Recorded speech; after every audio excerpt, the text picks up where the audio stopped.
Jumat boleh disebut Jumi'ah. Itu gak jadi masalah kata para ulama bahasa, termasuk ulama qiraatnya dalam masalah. Tapi kalau Bapak melihat teks Al-Quran, ya, teks Al-Quran itu di surat Al-Jumu'ah tadi ayat 9 itu tertulis Jumu'ah, bukan Jum'ah. Nah itu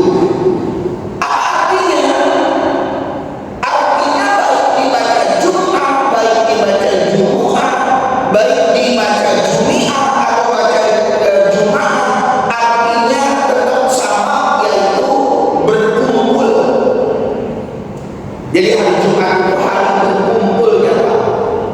Arti elektroniknya seperti itu. Apa yang dimaksudkan? Yang dimaksudkan adalah berkumpulnya segala kebaikan. Jadi hari Jumat itu berkumpulnya segala kebaikan. Itu arti kalau kita mau pahami dari sebutan hari-hari yang ada dalam bahasa.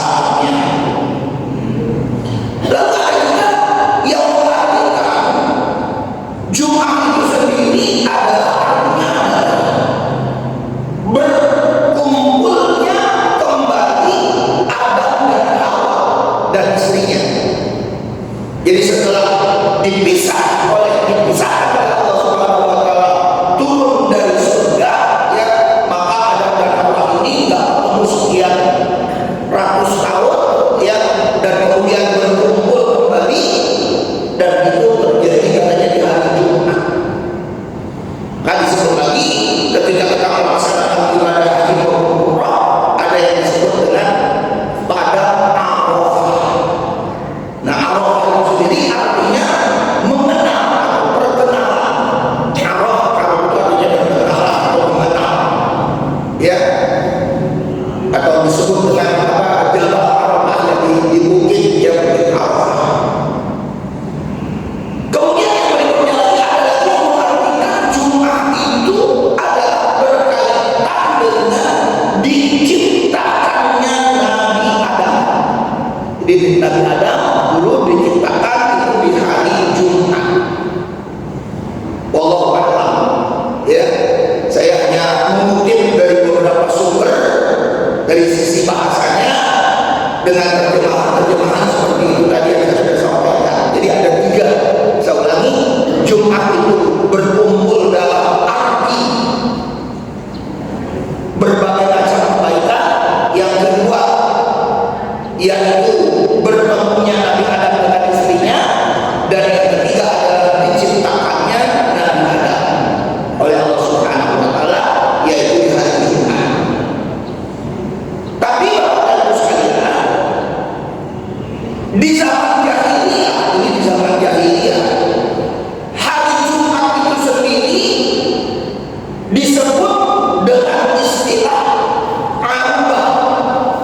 Arubah, hurufnya ain, ro, ba, dan kamabullah, itu hurufnya. Apa Arubah itu? Arubah itu artinya adalah agung. Jadi hari Jumat adalah hari yang agung, hari yang utama, ya, atau disebut lagi kata mereka juga hari yang nyata, ya. Itu istilah yang juga dipakai di zaman jahiliyah. Nah, jadi itu sebagai pemahaman kita yang berkaitan dengan hari Jumat, ya. Dan kita nanti barangkali bagi Bapak yang sudah mengetahui tentang keistimewaan dari Jumat sudah sering mendengar, ya, keistimewaannya. Nah, Bapak sekalian, pembahasan kita pada kali ini bicara tentang hukumnya dengan pertanyaan, apakah sholat Jumat itu wajib? Itu pertanyaannya cuma. Apakah sholat Jumat itu wajib sama seperti sholat-sholat fardu lainnya seperti subuh, zuhur, dan seterusnya itu? Apa kewajibannya seperti demikian?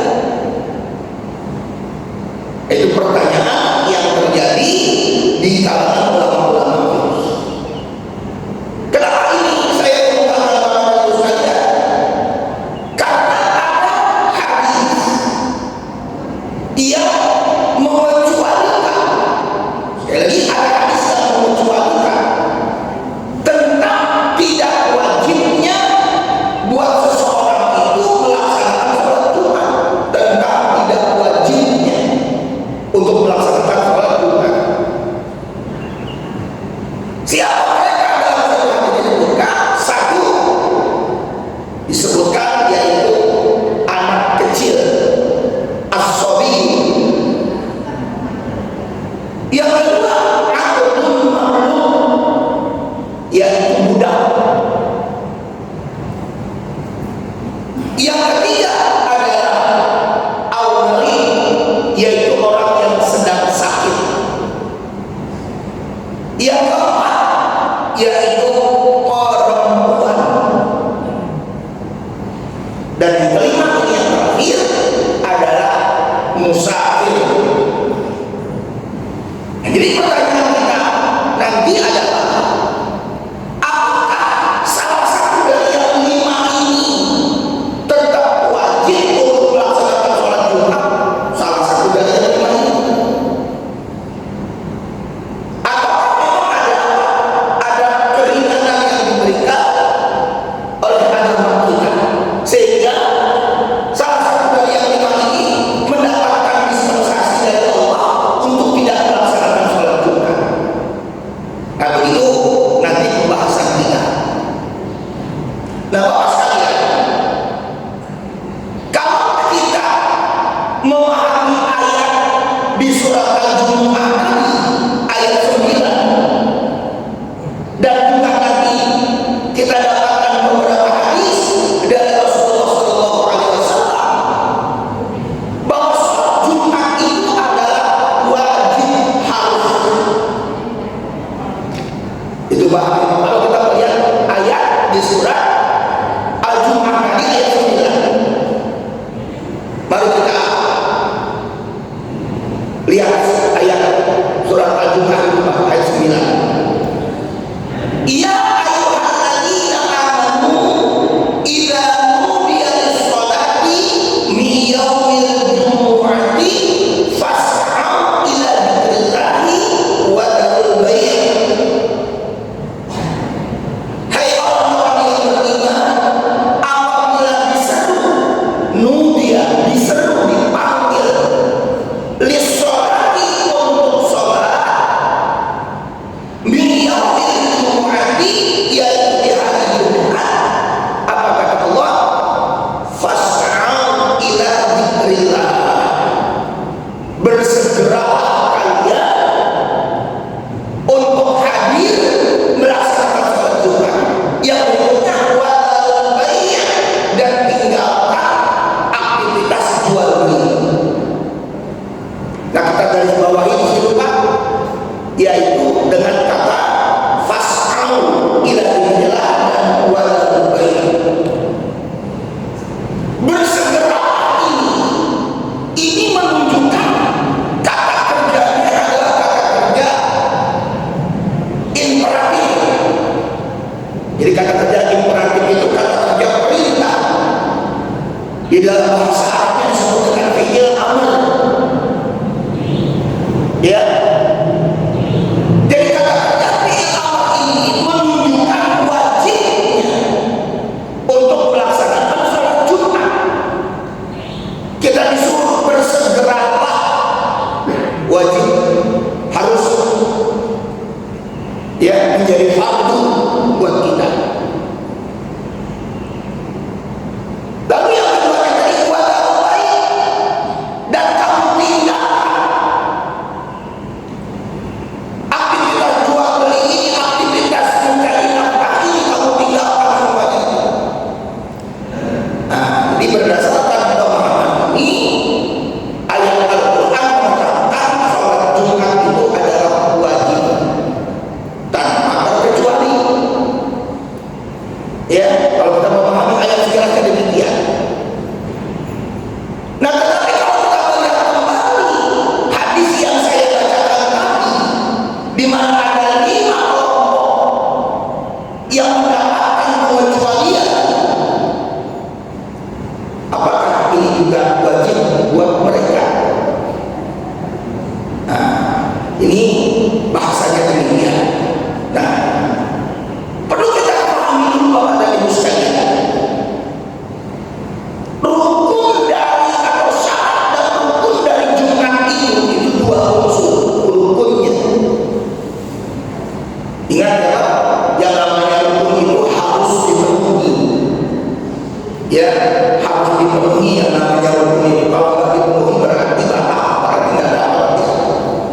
Itulah pemahaman kita tentang hukum.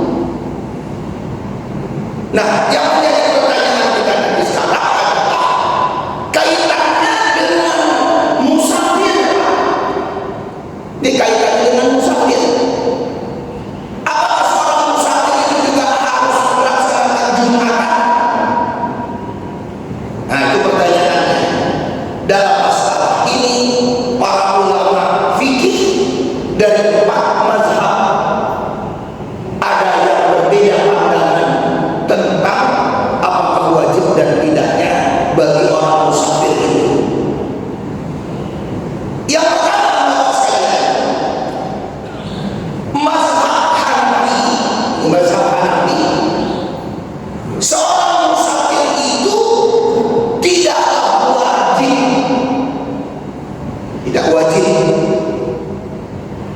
dia harus bermukim, dia harus orang yang mukim, dia orang yang menetap di suatu daerah atau di suatu kota. Kalau dia menetap di suatu kota atau di suatu tempat, maka orang ini wajib untuk melaksanakan Jumat. Berarti musafir tidak.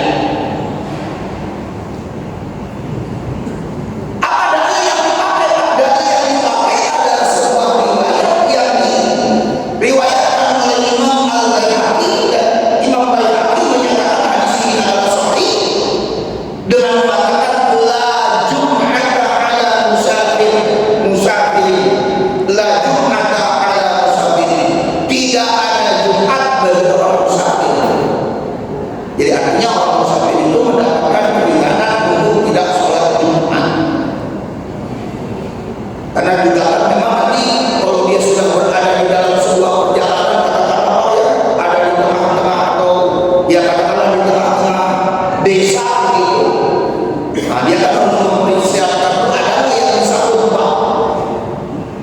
Ya, kalau nggak ada yang bisa khutbah ya nggak bisa. Karena tadi rukunnya ada 2 khutbah. Barangkali kalau sholatnya saja bisa-bisa saja di antara orang-orang tersebut. Dan apalagi nanti kalau kita kaitkan lagi dengan apa? Jumlah jamaahnya, jumlah makmumnya nanti. Nah, pengertian apa namanya itu jamaah. Pengertian jamaah itu mulai dari mana? Apakah jamaah itu jamaah dalam arti jumlahnya ya Pak ya? Apakah jamaah itu mulai dari 2? Apakah jamaah itu dimulai dari 3? Misalnya kalau ada 2, ya kalau ada 2 ini Pak, yang satu jadi khotib, yang satu yang mendengar, sekaligus dia merangkap jadi muadzin. Kalau dia 2, ya. Atau kalau ada orang yang lebih,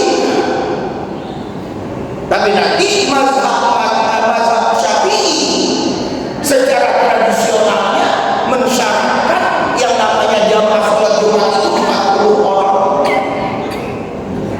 Nah ini lebih berat kalau bagi imam mazhab Syafi'i itu mensyaratkan jamaah sholat Jumat itu harus mencapai 40 orang. Maka ada disebutkan dengan istilah-istilah apa? Masjid jami. Jadi sebutan masjid jami itu berkaitan dengan persyaratan untuk melaksanakan sholat Jumat. Masjid ini dipakai sholat Jumat apa enggak? Nah, itu kalau Bapak sebut dengan istilah masjid jami demikian. Ya. Nah, jadi sekali lagi mazhab Hanafi itu bagi orang musafir itu tidak wajib. Jadi kalau kita dia sholat zuhur, dia bukan tidak wajib, bukan berarti dia tidak sholat sama sekali ya, bukan berarti tidak demikian. Dia ganti dengan sholat zuhur kalau dia musafir. Yang kedua, mazhab Maliki. Sholat Jumat itu diwajibkan kepada musafir, di mana si musafir itu sudah punya niat untuk menetap di suatu daerah, di suatu kota dengan minimalnya 4 hari. Ini Maliki Pak. Ya, mazhab Maliki seperti itu. Jadi kalau kita katakanlah pergi ke suatu tempat, katakanlah ke Bandung, lalu Bapak punya urusan di Bandung, dan di Bandung Bapak sudah punya niat ingin menetap mengurus suaminya itu minimal 4 hari, maka di situ Bapak boleh tidak melaksanakan Jumat. Tapi kalau kurang dari 4 hari, tetap Bapak wajib untuk melaksanakan Jumat, walaupun Bapak musafir ke Bandung. Itu menurut mazhab Maliki. Yang ketiga, mazhab Syafi'i mengatakan bahwa sholat Jumat diwajibkan bagi semua yang mungkin di suatu daerah. Di suatu daerah, kalau orang tersebut mendengar suara azan. Nah, ini mazhab Syafi'i. Sehingga di dalam mazhab Syafi'i, katakanlah ada seorang di kampung, seorang petani, ya, di mana kampung tersebut jauh dari suara azan, nggak terdengar suara azan, maka si petani ini tidak Jumatan, hanya zuhur saja. Kalau dia nggak mendengar suara azan. Dan Imam Syafi'i mempunyai dalil, punya dasar yang digunakan apa dasarnya? Al-Jum'atu man sami'a nida. Orang yang melaksanakan sholat Jumat itu bila mana orang tersebut sami'a nida, mendengar suara azan. Jadi kalau azannya nggak terdengar, berarti si petani yang saya bilang tadi, yang sedang bekerja di ladang di sawah, ya dia tidak melaksanakan sholat Jumat, dia hanya mengganti dengan sholat zuhur saja. Dan yang terakhir, yang keempat, yaitu bahwa sholat Jumat diwajibkan bagi penduduk tetap, baik sekalipun dekat dan berada di padang pasir.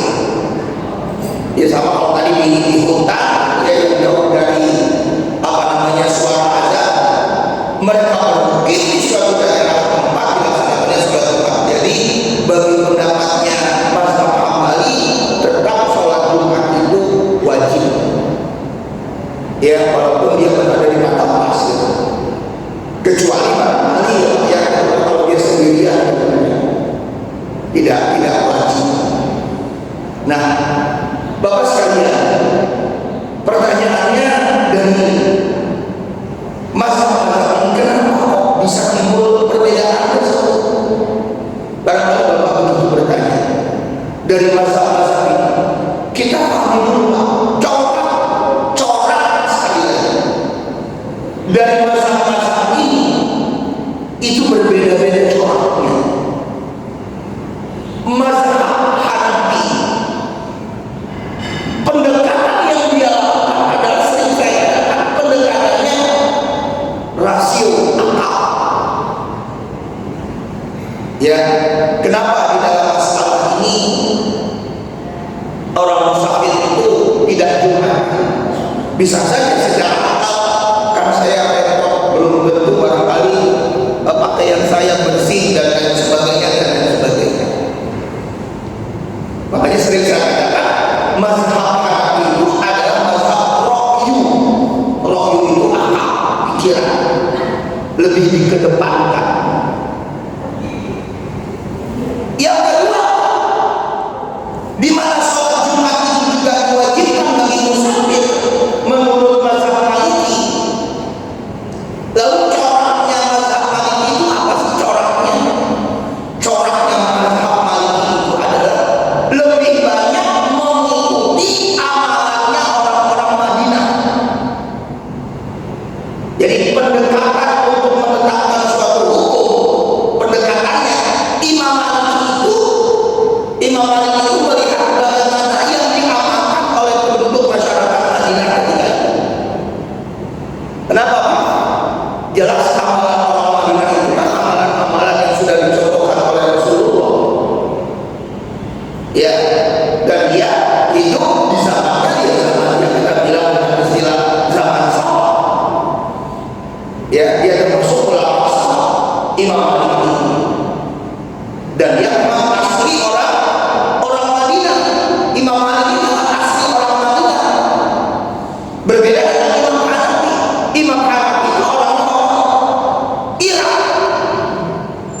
Ya, jadi nggak sama coraknya, budayanya pada saat itu nggak sama.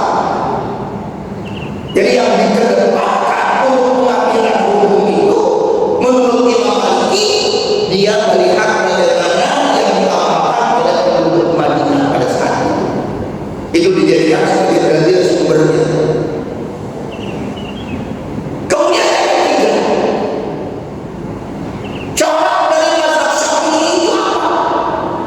Corak dari mazhab Syafi'i itu adalah menggabungkan antara akal dan dalil syariat. Dalil syariat itu maksudnya nas yang ada dalam Quran maupun yang ada di dalam hadis, digabungkan oleh Imam Syafi'i. Nah, termasuk metode yang ditetapkan oleh Imam Syafi'i yaitu tentang kias. Kias itu akal, pertimbangannya adalah pertimbangan akal, pemahamannya adalah pemahaman akal yang namanya kias, analogi itu. Tapi dia menggabungkan dengan dalil-dalil syariat, dengan dalil Quran dan dalil hadis. Ya, walaupun dia bilang katanya bahwa sholat Jumat itu diwajibkan hanya bagi seorang yang mungkin atau di suatu daerah. Dan yang terakhir yang keempat, mazhab Hambali. Nah, mazhab Hambali ini yaitu mazhab yang sangat ketat dan menggabungkan dalil-dalil dari Quran dan hadis.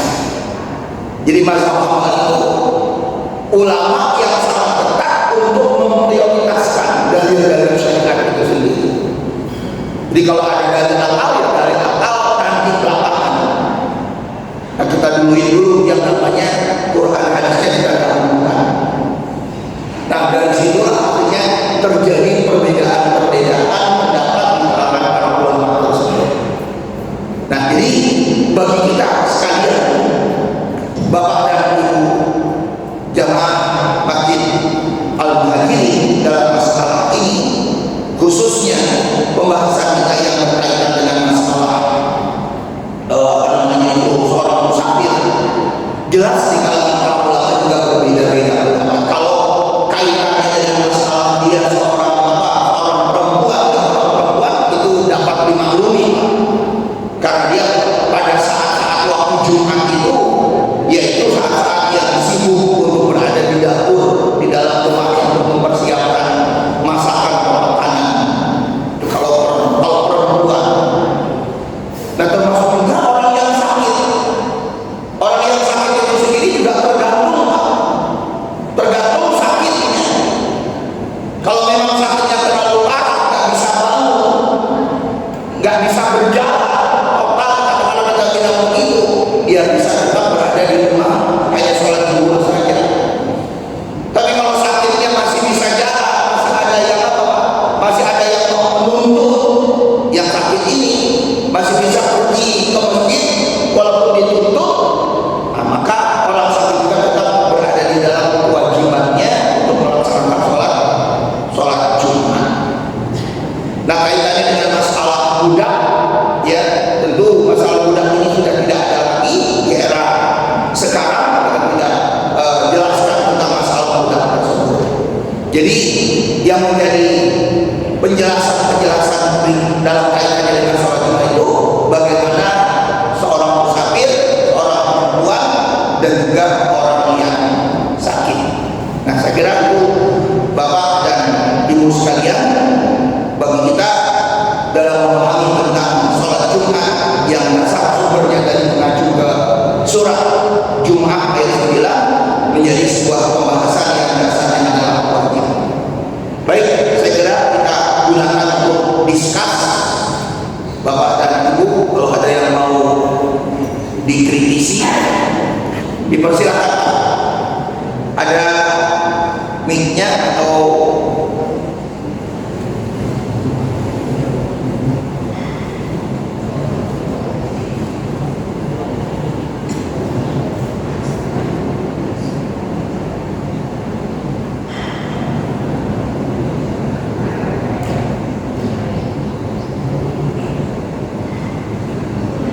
ya silakan Pak.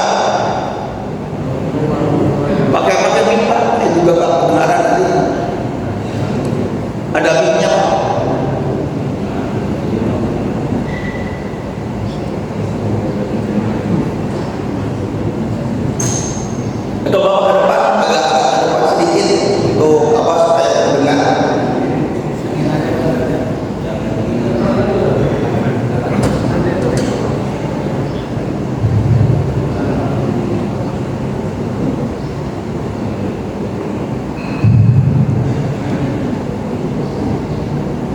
Waalaikumsalam.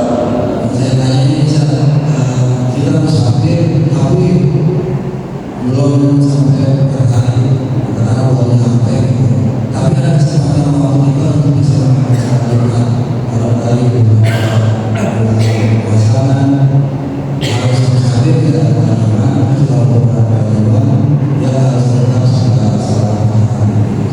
Jadi bagaimana sebenarnya kita melaksanakan juga? Apa singkatnya Pak? Singkat pertanyaannya bagaimana?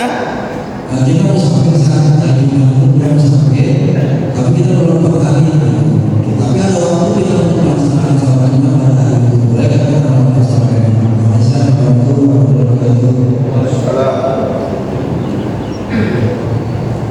Jadi begini Pak, kalau Bapak sudah menerima keringanan atau dispensasi dalam bahasa Arabnya dengan istilah rukhsah, ya, mendapatkan rukhsah, maka rukhsah itu silahkan diamalkan sekalipun Bapak masih banyak waktu. Sama lah misalnya, saya bilang tadi Pak, Bapak pergi ke Bandung misalnya, ya untuk refreshing, ini refreshing ceritanya. Nah sudah pergi ke Bandung, di sana Bapak sebetulnya nggak ada kesibukan, cuman makan misalnya, dengan kata-kata kita menikmati hiburan yang halal, yang kayak hiburannya gitu maksudnya. Ah, walaupun Bapak masih banyak waktu, masih berpeluang, Bapak sehat pada saat itu, silakan lakukan sholat jamaah kosong, silakan, karena Bapak sudah menerima rukhsah ini, ya. Bahkan dikatakan di dalam satu hadis, orang yang tidak mau menerima rukhsah itu adalah orang yang sombong. Orang yang tidak mau menerima keringanan dari Allah itu, dari Rasulnya itu adalah orang sombong, ringan. Makanya kalau saya juga punya pendirian ini Pak, ini saya pendirian saya. Saya lagi puasa Syawal.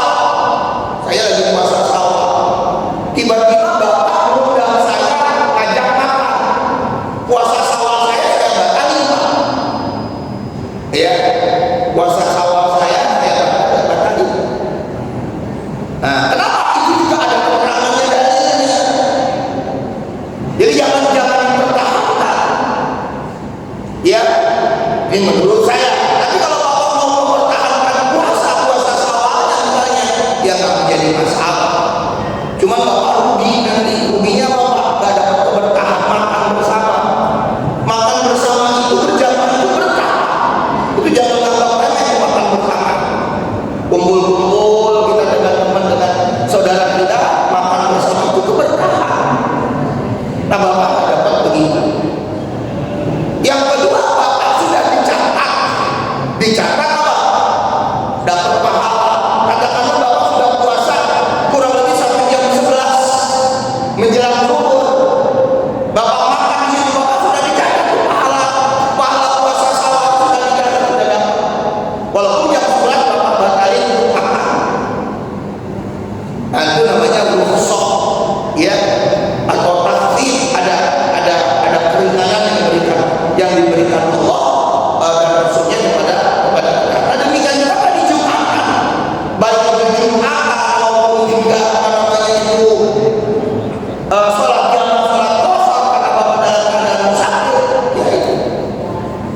Nah, cuma nanti yang menjadi masalahnya lagi, secara umumnya jarak musafir yang dulu pernah kita bahas tuh, tentang sholat musafir, ya, minimal oleh para ulama itu menyebutkan sekitar 85 km, 82 atau 85 km.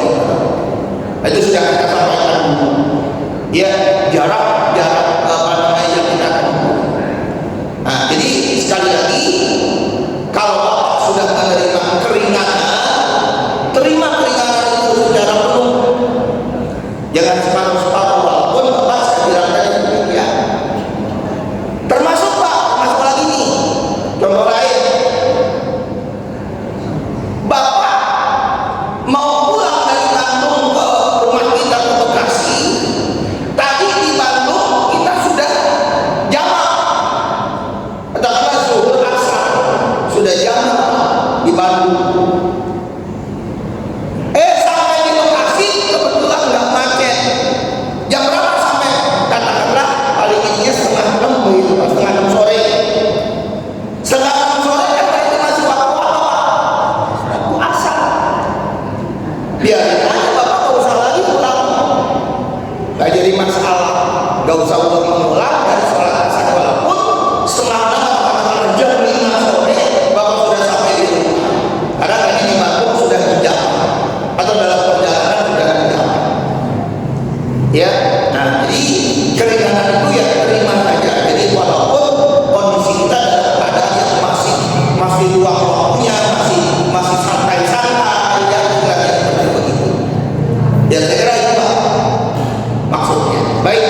berdiri untuk menyempurnakannya.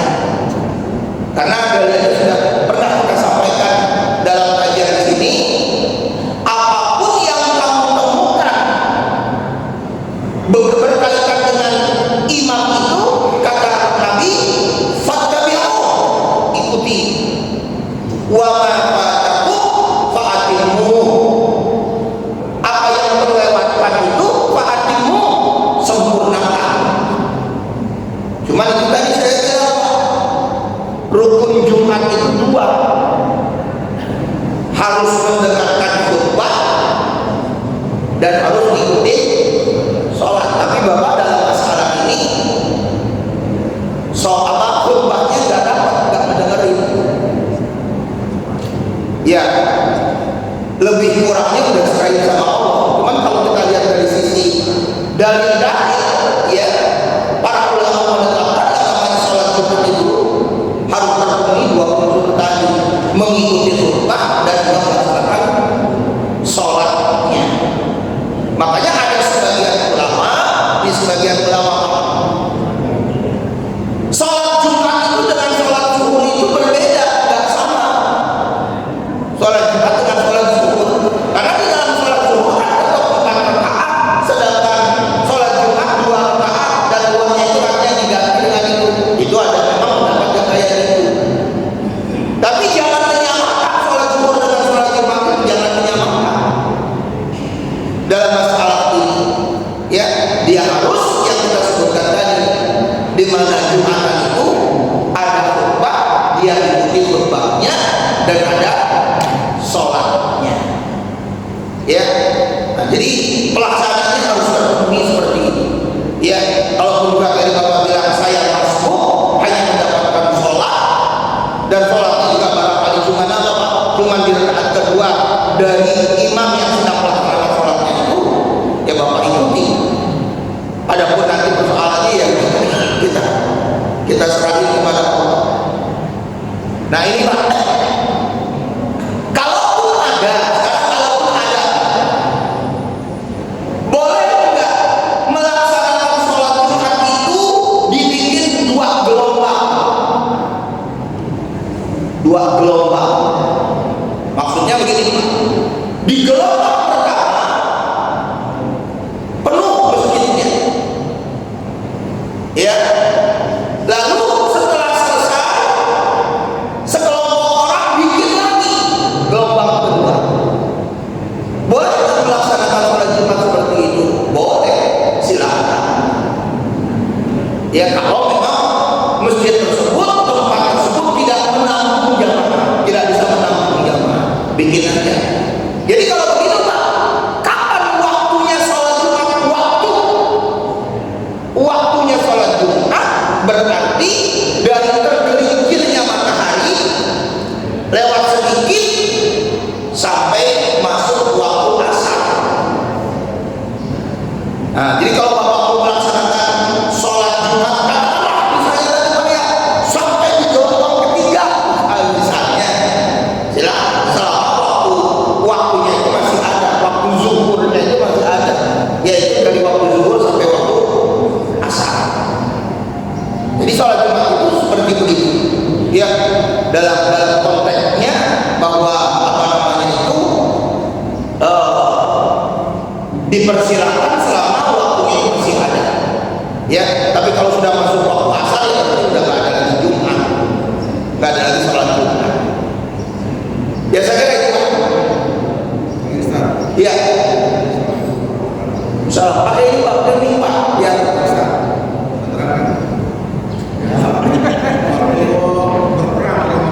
Soal perang, ya, sholat perang, ya, itu sendiri disebut dengan istilah sholatul khauf. Jadi sholat di waktu perang itu adalah disebut atau namanya sholatul khauf. Nah, istilahnya dulu harus kita pahami. Apa itu sholatul khauf? Sholat di saat kita berada di dalam ketakutan, berada di dalam ketakutan. Maksudnya satu, bisa kaitannya dengan perang. Yang kedua, bisa kaitannya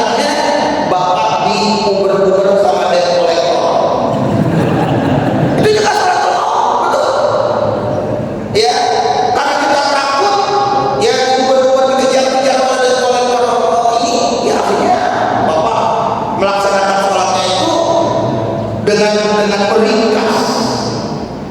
Nah, praktek di dalam masalah sholat khusyuk itu Pak bermacam-macam. Para ulama fikih itu caranya itu lebih dari 10 Pak. Praktek pelaksanaan itu caranya yang lebih dari 10 cara. Cara pertama nih, ada yang tetap sholat. Cara yang kedua, sebagian berdiri. Jadi katakanlah saya punya sop pengikut atau sop di belakang itu, saya ruku Pak, ada sebagian ruku tapi sebagian lagi jangan ruku,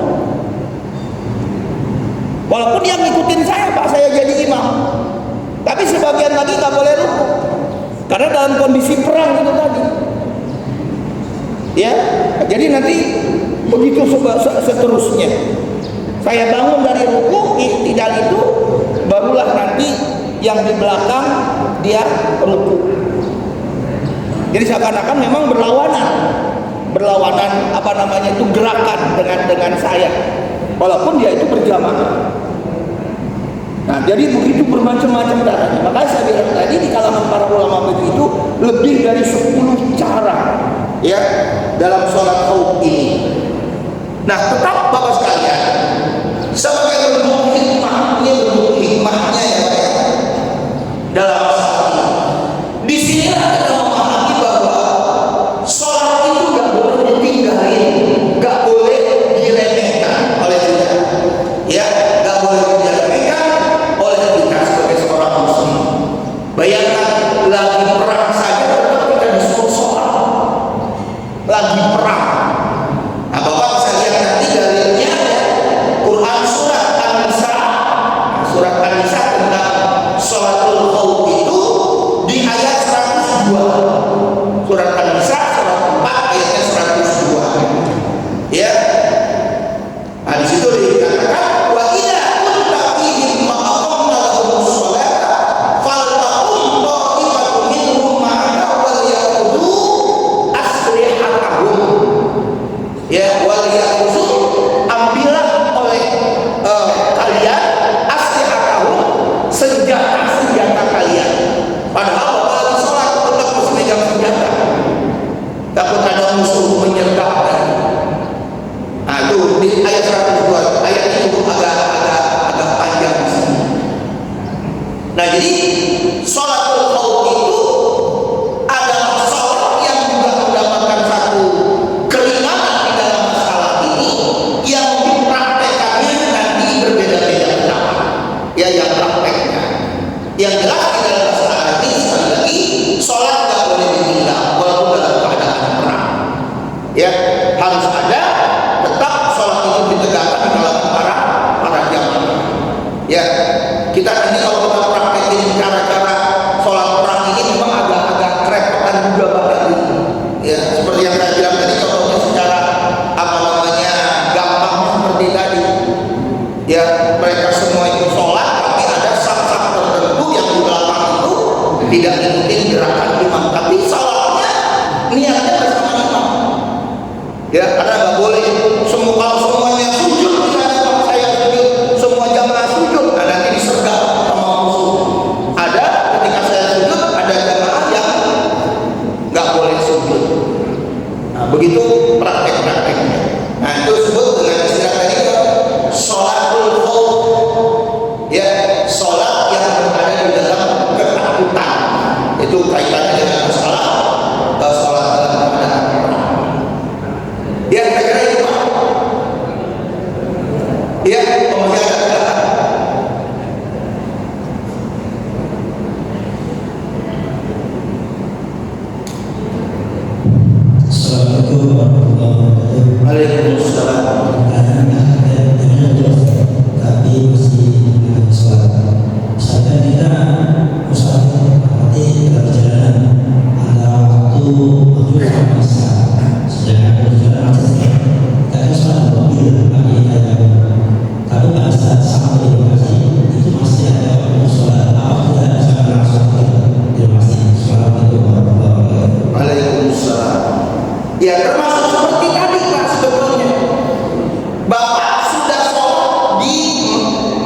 di mobil, di kereta, misalnya, atau di pesawat.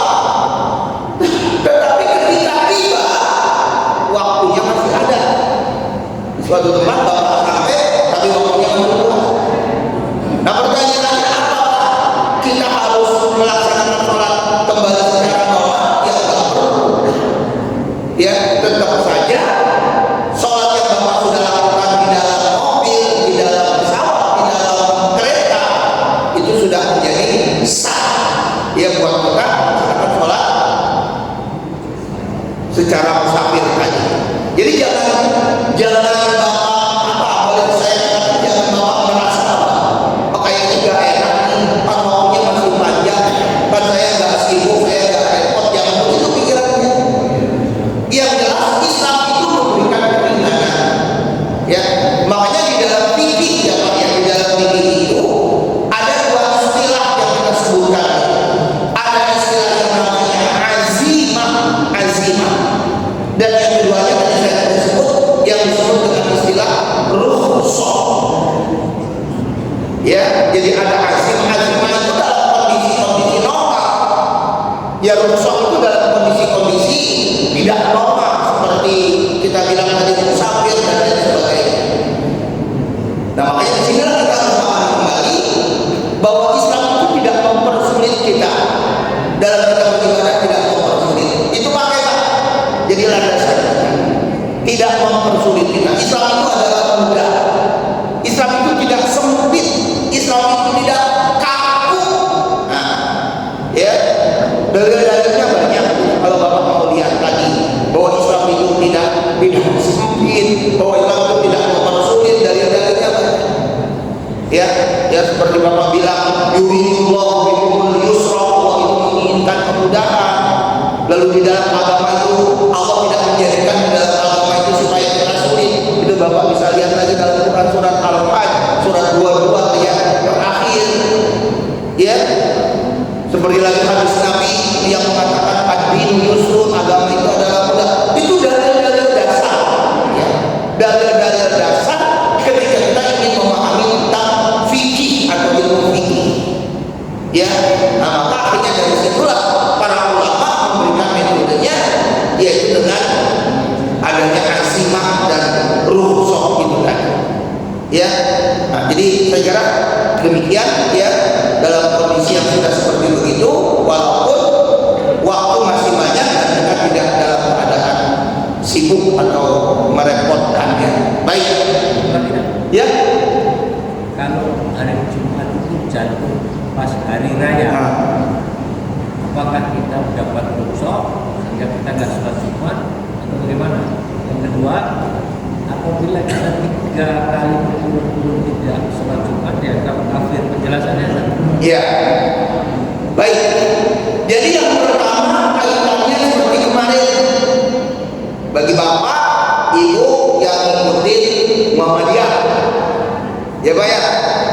Kalau kemarin lebarannya di hari Jumat, Idul Fitrinya di hari Jumat, pertanyaannya apakah wajib sholat Jumatnya? Para ulama berbeda pendapat dalam masalah ini. Karena biarkan baik itu boleh Idul Fitri, boleh Idul Adha. Dengan pelaksanaan sholat Jumat, maka Jumat itu kaitannya dengan hari raya.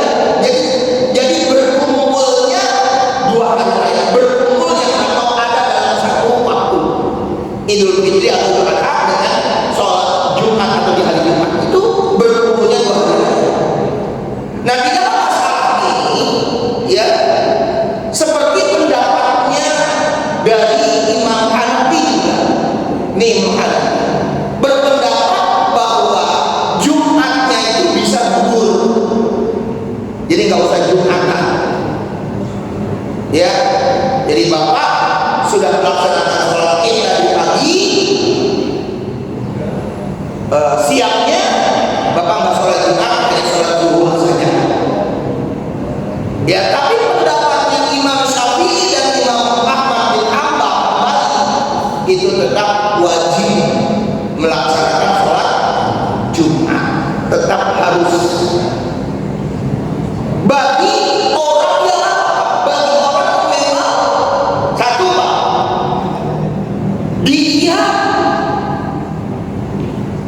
ditugaskan untuk menjadi imam atau khatib di hari Jumat itu kan?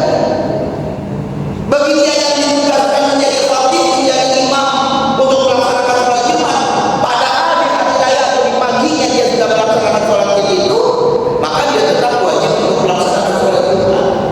Pembahasan di kalangan para ulama fikih antara lain seperti itu.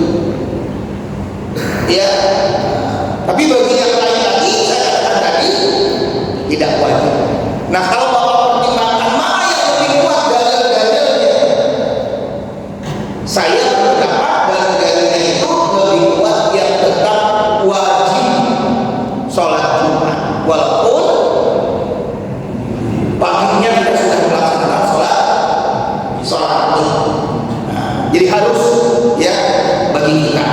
Tapi memang ada yang seperti itu yang menyatakan sholat Jumat itu tidak wajib. Nah, kemudian yang kedua, bagaimana orang yang tidak melaksanakan sholat Jumat dengan berturut-turut 3 hari? Apakah dia sudah jadi kafir dalam masalah ini? Itu pertanyaannya.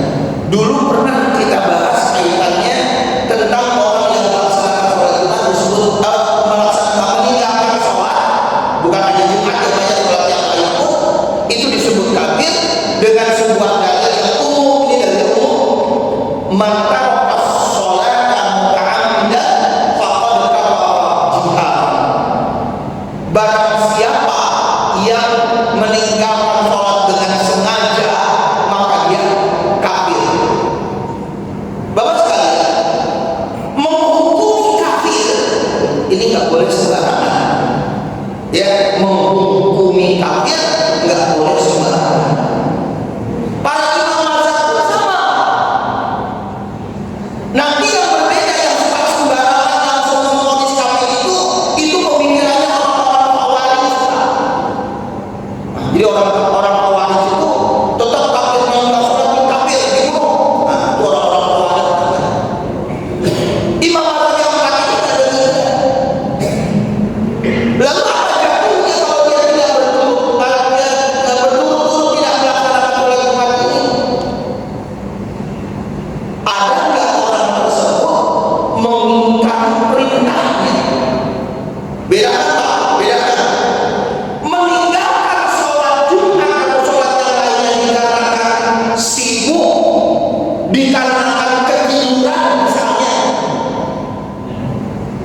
ini hanya disebut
kita luruskan tentang pemahaman orang yang meninggalkan sholat berturut-turut itu. Jadi kalau dikatakan memang itu ada kafir, tidak langsung kafir dalam arti keluar dari iman, tidak langsung. Dari mana dulu? Karena arti dari kafir itu sendiri apa? Arti kafir itu sendiri kafaro, kafar dan roh. Arti yang keluarnya itu tertutup, Pak. Jadi orang kafir itu memang orang yang tertutup dari kebenaran, yang nggak bisa lagi menerima kebenaran. Tapi kalau masih ada secuil keimanan dalam diri orang tersebut, maka dia tetap disebut sebagai muslim. Ya, yang nantinya dia masih punya harapan untuk masuk surga. Walaupun dia neraka, dia mampir dulu beberapa ratus tahun, ya untuk disiksa oleh Allah Subhanahu wa Ta'ala. Tapi masih punya harapan sekarang. Berbeda dengan orang kafir yang jelas kafir. Ya orang yang seperti inilah yang disebut dengan berada di dalam. Jadi kita luruskan kata kafirnya seperti begini. Ya, karena para ulama berbeda pendapat juga di dalam tentang masalah. Ya baik, saya kira sampai di situ Bapak sekalian, mudah-mudahan ada manfaatnya dan Allah telah membukakan hati kita masing-masing untuk bisa menerima kebenaran dari Allah Subhanahu wa Ta'ala. Allah telah memberikan kesehatan, jasmani dan rohani kita, dan Allah wafatkan kita dalam keadaan husnul khatimah. Subhanallah wa bihamdika, asyhadu an la ilaha illa anta, astaghfiruka wa atubu ilaik. Assalamualaikum warahmatullahi wabarakatuh.